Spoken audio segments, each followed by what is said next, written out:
দৃশ্য আমরা দেখতে পেরেছি এই মুহূর্তে। আমরা দেখতে পাচ্ছি শিক্ষার্থীদের সাথে এই শিক্ষার্থীকে বাদ করে যাচ্ছে।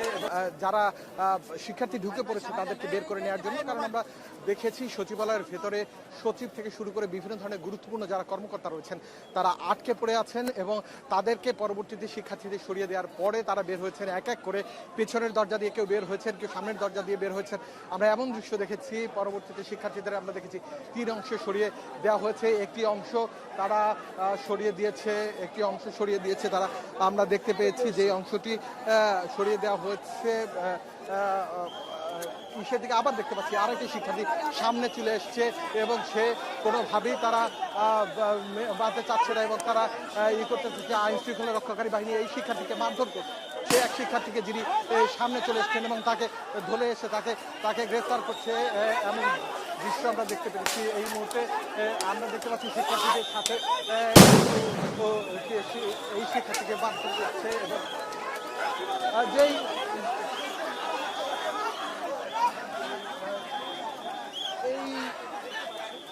পুলিশ এক শিক্ষার্থীকে মারধর করে তাকে নিয়ে যাচ্ছে, যে শিক্ষার্থী সামনের দিকে এগিয়ে এসেছিল এবং সেই শিক্ষার্থী নিজে বুক পেতে দিয়েছিল এবং সেই শিক্ষার্থীকে আমরা দেখতে পেয়েছি পুলিশ মারধর করেছে এবং তাকে পুলিশের একজন সিনিয়র কর্মকর্তা থেকে বা অপরদিকে আমরা এপিসিতে দেখতে পাচ্ছি।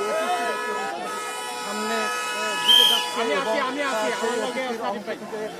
আমরা এই অপরদিক থেকে আবার পুলিশের পক্ষ থেকে ধাওয়া দেওয়া হয়েছে এবং এপিসি থেকে ধাওয়া দেওয়া হয়েছে শিক্ষার্থীদের যারা স্টেডিয়াম দিকে চলে যাচ্ছে। অপরদিক থেকে একটি সামনে এপিসি সেই দিকে সামনে যাচ্ছে।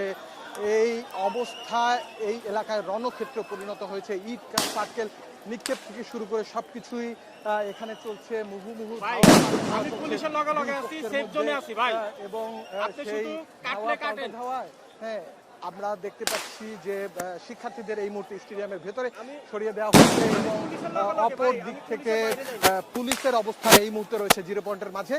এক শিক্ষার্থীকে গ্রেফতার করে নিয়ে যাওয়া হচ্ছে এমন একটি বিষয়। গ্রেফতার বলা যাবে না, এটাকে সাময়িক আটক বলতে হবে। সাময়িকভাবে আটক করা হয়েছে এমন একটা দৃশ্য আমরা দেখতে পেয়েছি। যে শিক্ষার্থী স্টেডিয়ামের সামনে থেকে ঠিক সামনে হয়ে আরো সামনে এগিয়ে আসছিলেন সেই শিক্ষার্থীকে আটক করা হয়েছে এমনটা দেখতে পাচ্ছি। এই মুহূর্তে এই এলাকা রণক্ষেত্রে পরিণত হয়েছে এবং শিক্ষার্থীদের স্টেডিয়ামের ভেতরে অপর একটি দিকে গুলিস্তানের দিকে সরিয়ে দেওয়া হয়েছে। যে শিক্ষার্থীদের এছাড়া পুলিশের পক্ষ থেকে বলা হচ্ছে